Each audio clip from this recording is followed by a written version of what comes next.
Il y a un certain nombre de sujets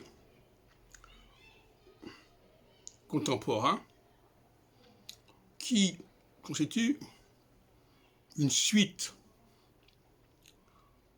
à ce qui s'est produit dans l'Antiquité, mais est-ce que c'est un élément positif ou est-ce un élément négatif? Je prendrai 3 exemples. Nostradamus, par exemple. L'ouvrage est paru sous le nom des Les prophéties.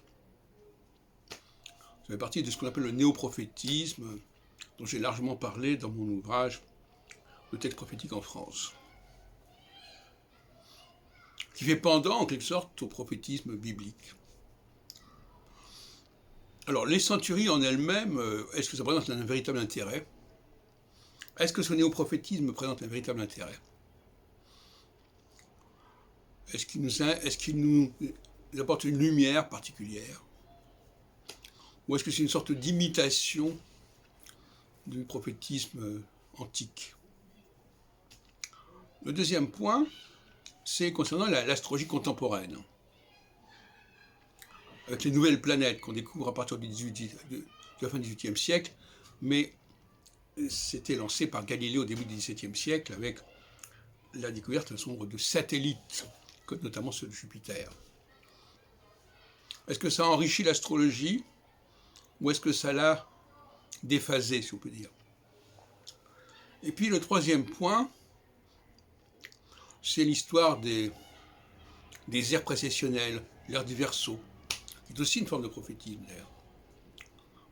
Mais alors celui-là, c'est un prophétisme sur le long terme, puisque chaque période, chaque ère dure plus de 2000 ans.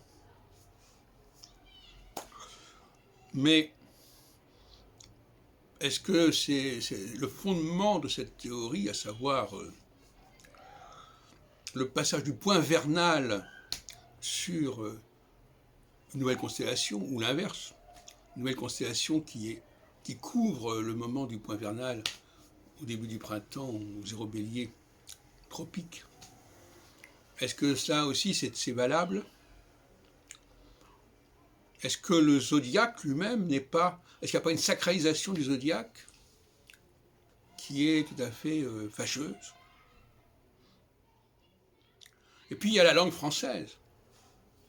La langue française qui a un pouvoir de fascination considérable sur toutes sortes d'autres langues. Est-ce que ça ne les a pas perturbés dans leur évolution, dans leur genèse?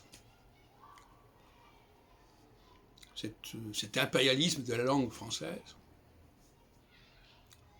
Voilà un certain nombre de sujets que j'ai déjà traités ou que je pose maintenant et que j'aborderai de toute façon dans mes prochaines publications.